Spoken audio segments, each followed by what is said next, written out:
నమస్కారం NSTV news కి స్వాగతం. నా పేరు సంధ్య. ఇక వార్తల్లోని ముఖ్యాంశాల్ని చూద్దాం. చిత్తూరు పార్లమెంట్ టీడీపీ ఈడీగా బీసీ సాధికార సమితి అధ్యక్షుడు బూసా నాగరాజ్ గౌడ్ ఆధ్వర్యంలో ఆంధ్రుల అభిమాన నటుడు, ఆధ్యాత్మిక నట ప్రవీణ, డివైన్ స్టార్ తల్వార్ సుమన్ ఆంధ్రప్రదేశ్ చలనచిత్ర, టెలివిజన్ రంగస్థల అభివృద్ధి సంస్థ డైరెక్టర్గా నియమితులైన సందర్భంగా సోమవారం కాణిపాకంలోని శ్రీ వరసిద్ధి వినాయక స్వామి వారిని దర్శించుకున్నారు.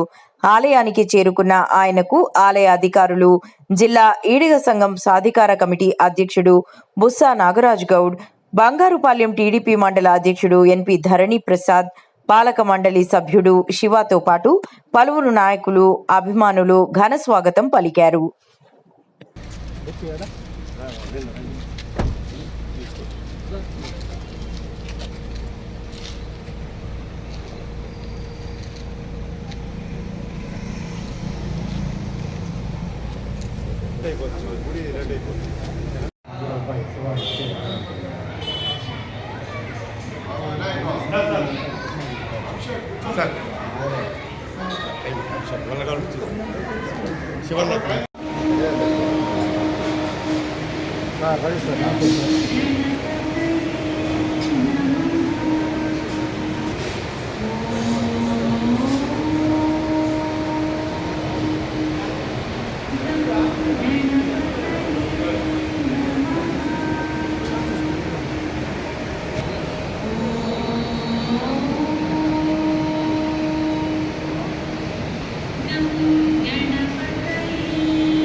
అభిమాన నటుడు, ఆధ్యాత్మిక నట ప్రవీణ, డివైన్ స్టార్ శ్రీ తల్వార్ సుమన్ గారు ఈ మధ్యనే ఆంధ్రప్రదేశ్ రాష్ట్ర చలనచిత్ర, టెలివిజన్ మరియు రంగస్థల అభివృద్ధి సంస్థ డైరెక్టర్గా రాష్ట్ర ప్రభుత్వంచే ఎన్నుకోబడి మొట్టమొదటిసారిగా మన కాణిపాకం శ్రీ వనసిద్ధి వినాయక స్వామి దర్శనానికి విచ్చేసిన సందర్భంగా మేము చిత్తూరు జిల్లా ఈడి గౌడ్ సంఘీయులందరూ అన్నగారికి స్వాగతం తెలుపుతూ, ఆయన ఇంకా ఎన్నో అభివృద్ధి కార్యక్రమాలు ఈ చలనచిత్ర రంగంలో ఇంకా ఉన్నత స్థాయికి ఎదగాలని, ఆ వరసిద్ధి వినాయక స్వామి ఆశీర్వాదం ఎల్లప్పుడూ ఉండాలని కోరుకుంటూ, ఆయన ప్రజల హృదయాలలో ఎల్లప్పుడూ కూడా మంచితనంతో గూడు కొట్టుకుని అఖిలాంధ్ర ప్రేక్షకులకు అందాల నటుడుగా నిలిచినటువంటి ఏకైక నటుడు మా సుమన్ గారు.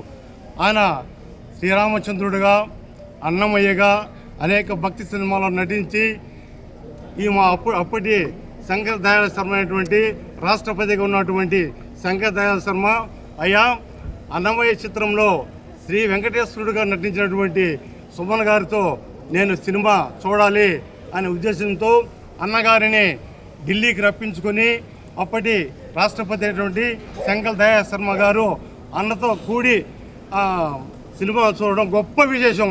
ఎవరికి కూడా భవిష్యత్తులో ఇటువంటి అవకాశం ఏ ఒక్క సినీ నటుడు కూడా రాలేదు. అది ఒక్క మన సుమన్ అన్న గారికి మాత్రమే ఆ దేవదేవుడు వెంకటేశ్వర స్వామి కల్పించిన ఇదినేసి మేము మనస్ఫూర్తిగా కోరుకుంటున్నాం. అన్నగారు ఎల్లప్పుడూ కూడా ఇక మీద కూడా సుఖ సంతోషాలతో ఉండాలని, అన్న ఇంకా మంచి పదవులు రావాలని కోరుకుంటూ మేము అన్నకు ఘన స్వాగతం పలుకుతూ మా చిత్తూరు జిల్లా ఈడిగాడు సందర్భంగా మేము అన్నగారికి స్వాగతం తెలుపుతున్నాం. జై హింద్. కులవృత్తిగా వాళ్ళకి ఏంటంటే స్టేటస్ లేదు. సో ఇప్పుడు ఏంటంటే అందరూ చాలామంది ఏంటంటే వేరే కమ్యూనిటీస్ నుంచి వాళ్ళకి ఎస్టీ స్టేటస్ ఇస్తున్నారు. ఎందుకంటే ఆ ఏజెన్సీ ప్రాంతంలో ఎస్టీ స్టేటస్కే కళ్ళు వ్యాపారం కానీ ఏదైనా సరే భూమిల విషయంలో కానీ వాళ్ళకు ఉన్నాయి. వాళ్ళందరూ మనతో పాటు బాగానే ఉన్నారు. సో ముఖ్యమంత్రి చంద్రబాబు నాయుడు గారికి అలాగే ముఖ్యమంత్రి రేవంత్ రెడ్డి గారు కూడా ఏంటంటే గౌడ కులస్తులు 1950s అక్కడ ఆర్టికల్ ఉంది, చాప్టర్ ఉంది, అన్నీ ఉంది, గవర్నమెంట్ జియోలు అన్నీ ఉన్నాయి. కొంచెం దాని మీద దృష్టి పెట్టి ఏజెన్సీ గౌడ్స్కి ఎస్టీ స్టేటస్ ఇస్తే వాళ్ళకి ఏంటంటే కులవృత్తిగా వాళ్ళు అక్కడ ఉంటారు. కార్పొరేషన్ కూడా అక్కడ పెట్టాలి. అదే మాదిరిగా భూమిలు కానీ వాళ్ళు ఏంటంటే వాళ్ళు పంట పండించుకోవడానికి వాళ్ళు ఏం చేయడానికి అగ్రికల్చర్కి వాళ్ళకి అవకాశాలు కల్పించాలి. చాలామంది ఇబ్బందులు ఉన్నారు. సో ఇక్కడ కాణిపాకం గుడిలో నా రిక్వెస్ట్ ఏంటంటే ఏజెన్సీ ప్రాంతంలో ఉంటున్న గౌడ కులస్తులకి వాళ్ళందరికీ గౌడ జాతి వాళ్ళందరికీ ఎస్టీ స్టేటస్ ఇస్తూ వాళ్ళు కూడా మనం ఏమీ కించపరచకుండా ఇబ్బంది లేకుండా కలిసి ఉండి వాళ్ళకి ఏంటంటే ఈ కులం వాళ్ళకి ఏంటంటే ఉపయోగపడాలి. వాళ్ళకి వృత్తి ఇబ్బంది ఉంది, చాలా ఇబ్బంది ఉంది, వాళ్ళు దాన్ని నమ్ముకునే ఉన్నారు. సో అది నా రిక్వెస్ట్. అంటే ఈ విషయంలో వస్తే ఓవరాల్గా రాష్ట్ర అభివృద్ధి జరుగుతుంది, ఇంకా ముందుకు వెళ్ళాలి, చాలా విషయాల్లో చేస్తున్నారు. నా సపోర్ట్ ఎప్పుడు గవర్నమెంట్కి ఉంటుంది. సో దర్శనం ఏర్పాట్లు ఎట్లా జరిగింది? చాలా బాగుందండి. నేను చాలా సంవత్సరాల తర్వాత పాపం నాకు నాగరాజు పిలిస్తే తిరుపతి వరకు వచ్చి నేను మళ్ళీ ఫ్లైట్ టైం అయిపోయి వెళ్ళిపోవడం జరిగింది. నేను చాలా సంవత్సరాలు దగ్గర 5-6 సంవత్సరాలు అనుకుంటాను 6 సంవత్సరాలు వచ్చినప్పుడు లోపల చాలా బాగా డెవలప్ చేశారు. బయట కూడా చాలా డెవలప్మెంట్ జరిగింది. ఎట్లా లోపల స్వామివారు విగ్రహం ఎట్లా అలా పైకి అలా వస్తుందో అదే మాదిరిగా డెవలప్మెంట్ జరిగింది. చాలామంది నాకు దర్శనానికి అదే అడిగినప్పుడు ఇప్పుడు కాణిపాకలో శంకర్ అని చెప్పి పురోహితున్నారు. శంకర్కి నేను ఫోన్ చేసి నేను చెప్తుంటాను. శంకర్ పాపం అరేంజ్ చేస్తుంటాను. చాలామంది నార్త్ నుంచి వస్తారు, అలాగే తమిళనాడు నుంచి, ఆంధ్ర నుంచి, కర్ణాటక నుంచి వస్తారు. సో వాళ్ళందరికీ సౌకర్యాలు అంటే ఇచ్చి దర్శనాలు బాగా చేస్తున్నారు. ఇంకా అభివృద్ధి జరగాలండి. సో ఇప్పుడు వరకు ఎంటర్ అయినప్పుడు చూసినప్పుడే చాలా మార్పు ఉంది, చాలా సంతోషం నాకు. సో ఇంకా మార్పు మెయింటైన్ చేయాలి. మనం అందరూ ఏంటంటే ఇప్పుడు వాళ్ళు చేస్తాం. మనం ఇక్కడ వస్తున్న యాత్రికులు ఏంటంటే తినేసి అక్కడ కుప్ప కింద పడేయడం అలాంటివి ఉన్నప్పుడు మనం జాగ్రత్తలు తీసుకొని అలా చేయకుండా మెయింటైన్ చేస్తున్నారు కదా అని చెప్పేసి దాన్ని గలీజ్ చేయకుండా లోపల బయట అన్నీ శుభ్రంగా మెయింటైన్ చేస్తూ అదే మాదిరిగా అక్కడ ఏదైతే రూల్స్ ఉన్నాయో అవన్నీ అందరూ పాటించాలి. ఆ విధంగా అందరికీ దేవుడు మంచి చేయాలి, అందరూ హ్యాపీగా ఉండాలి. అన్నమయ్యలో మీకు యాక్ట్ చేస్తారు కదా, అదేవిధంగా షూటింగ్లో వస్తే యాక్చువల్లీ చేయకుండా, ఎందుకంటే ఇవన్నీ 6 నెలల 8 నెలల టైం పడుతుంది. అంటే నేను ఇంతవరకు చేసిన దేవుడు కాకుండా ఇంకా వేరే ఏదైనా గుడి అంటే దేవుడు పాత్ర. అలాగే చాలామంది కొన్ని గుడి ఇది చాలా ఫేమస్ అండి, చాలా ఇంపార్టెంట్. అది ఫేమస్ అంటే ఏమిటి చాలామందికి తెలియదు. ఇక్కడ చాలా శక్తి ఉందంట, ఏంటి ఆ శక్తి? అలాంటిది ఏదైనా క్యారెక్టర్ ద్వారా ఆ గుడికి ఇంపార్టెన్స్ వచ్చేలాగా ప్రమోట్ చేసేలాగా అలాంటి క్యారెక్టర్స్ వస్తే తప్పకుండా చేస్తారు. అంటే హిందూ క్యారెక్టర్ కాదు, క్రిస్టియన్, ముస్లిం అన్నీ చేస్తారు. సో నాగరాజు గారు ఇక్కడ గౌడాస్ దీనికి చాలా ముఖ్యమైన ప్రెసిడెంట్ ఆయన. అదే కాకుండా నాకు దగ్గర 30 సంవత్సరాల నుంచి పరిచయం. ముఖ్యంగా మా Tirupati fans, all India Suman fans president మొత్తం నాగరాజు నాయుడు పరిచయం చేశారు. ఇప్పుడు ఇందాక చెప్పారు ఆయన ఆంధ్రప్రదేశ్ ఫిల్మ్ డెవలప్మెంట్ కార్పొరేషన్లో డైరెక్టర్గా నాకు హీరో బాలకృష్ణ గారు నాకు రికమెండ్ చేసి ఆ పోస్ట్ నాకు ఇచ్చారు. సో ముందుగా రాష్ట్ర ముఖ్యమంత్రి గారు చంద్రబాబు నాయుడు గారికి, డిప్యూటీ సీఎం పవన్ కళ్యాణ్ గారికి, బాలకృష్ణ గారికి ధన్యవాదాలు. పదవి కన్నా ఒక బాధ్యత ఇచ్చారు. ముఖ్యంగా ఒక సినిమా ఫీల్డ్లో 48 సంవత్సరాలు దాటేశాను. దగ్గర 1000 సినిమాలు 11 భాషలు, అందులో 100 సినిమాలు తెలుగులో హీరోగా పూర్తి చేశాను. తమిళ్ తర్వాత కన్నడలో చేశాను. 175 సినిమాలు హీరోగా చేశాను.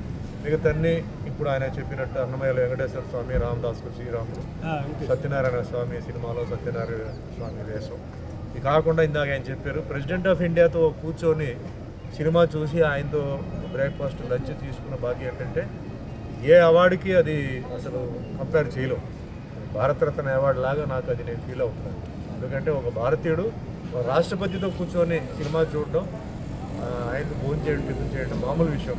CBI director Karthikeyan, army chief, navy chief, మన దేశాన్ని ఎవరైతే రక్షిస్తున్నారో ఆ చీఫ్లతో నేను కూర్చొని నేను భోజనం చేసుకున్నాను. చాలా హ్యాపీగా ఫీల్ అవుతున్నాను. అందుకే నేను అవార్డుల మీద అదంతా నాకు ఇష్టం లేదు. వెంకటేశ్వర స్వామి నాకు ఇచ్చారు. అన్నిటికన్నా ముఖ్యం వెంకటేశ్వర స్వామి పాత్ర ఇచ్చి జనాల్లో ఈరోజు అంటే అది సినిమా రిలీజ్ అయిపోయి 25 సంవత్సరాల పైన అయిపోయింది. అయినా ఈరోజు సుమన్ను చూస్తున్నప్పుడు వెంకటేశ్వర స్వామి లాగా ఉన్నారు, మిమ్మల్ని చూస్తే వెంకటేశ్వర స్వామి గుర్తు వస్తుందని చెప్పడం అది నిజంగా మా తల్లిదండ్రులు చేసిన ఒక పుణ్యం అని చెప్పొచ్చు. మా అభిమానులందరికీ నేను చేతులెత్తి నమస్కారం పెడుతున్నాను. సినిమాల షూటింగ్లు ఇప్పుడు ఏంటంటే ముఖ్యంగా అంటే నా షూటింగ్ ధర్మస్థల నియోజకవర్గం అని చెప్పి ఒక సినిమా, తెలుగు సినిమా షూటింగ్ జరుగుతుంది. విశాఖ అని చెప్పి వెబ్ సిరీస్ జరుగుతుంది. ఇంకా తమిళ్లో, కన్నడలో, హిందీలో పిక్చర్ షూటింగ్ జరుగుతుంది. దేవుడి దగ్గర బిజీగా ఉన్నాను, నో ప్రాబ్లం. అయితే ఈ ఫిల్మ్ డెవలప్మెంట్ కార్పొరేషన్ ఇచ్చిన తర్వాత నా ఉద్దేశం ఏంటంటే అంటే అన్ని పరిశీలించి విజయవాడలో వచ్చి ముఖ్యంగా ఏంటంటే ఒక రికార్డింగ్ స్టూడియో, ఒక డబ్బింగ్ స్టూడియో చాలా అవసరం. ఎందుకంటే వీటికి తెలుగు ప్రొడ్యూసర్, ముఖ్యంగా మన ఆంధ్ర ప్రొడ్యూసర్స్ ఏంటంటే తమిళనాడుకి వెళ్ళాలి, లేకపోతే వాళ్ళు హైదరాబాద్కి రావాలి. అలా కాకుండా విజయవాడలో ఒక స్టూడియో అంటే ఇప్పుడు ఏంటంటే పెద్ద స్టూడియోలు అవసరంలా, చిన్న చిన్న రూమ్లోనే స్టూడియోలు అయిపోతుంది. కానీ కావాలి డబ్బింగ్కి, రీ రికార్డింగ్కి మెయిన్గా కావాలి. సో అది ముఖ్యంగా చేయాలి. అదే మాదిరిగా లొకేషన్స్ చూస్తున్నప్పుడు మనకి ఈస్ట్ వెస్ట్ అంటే వెనకాల సముద్రం, గోదావరి ఆ ప్రాంతంలో ఏంటంటే స్టూడియోలు, ఇండోర్, అవుట్డోర్ ఆ విధంగా కొన్ని ప్లాన్స్. తిరుపతిలో ముఖ్యంగా ఏంటంటే నా ఐడియా ఏంటంటే తిరుపతిలో ఒక ఫ్లోర్ అయినా పెడితే తలకోన ఫారెస్ట్ పక్కనే ఉంది. సో తలకోన ఫారెస్ట్తో పాటు ఈ పక్కనే అంటే ఈ చుట్టు ప్రాంతంలో కొండలు, చంద్రగిరి ఏరియా అంతా ఉంది. చెన్నై దగ్గరలో ఉంది. సో ఏదైనా అవసరం ఉంటే చెన్నై నుంచి ఆర్టిస్టులు రావడం కానీ అలాంటి వాటికి ఇది చాలా సౌకర్యంగా ఉంటుందని చెప్పేసి సజెస్ట్ చేస్తున్నాను. అట్లాగే టోటల్గా అంటే ఆంధ్రాలో, ఉత్తరాంధ్ర, వైజాగ్లో ఆల్రెడీ స్టూడియోలు ఉన్నాయి.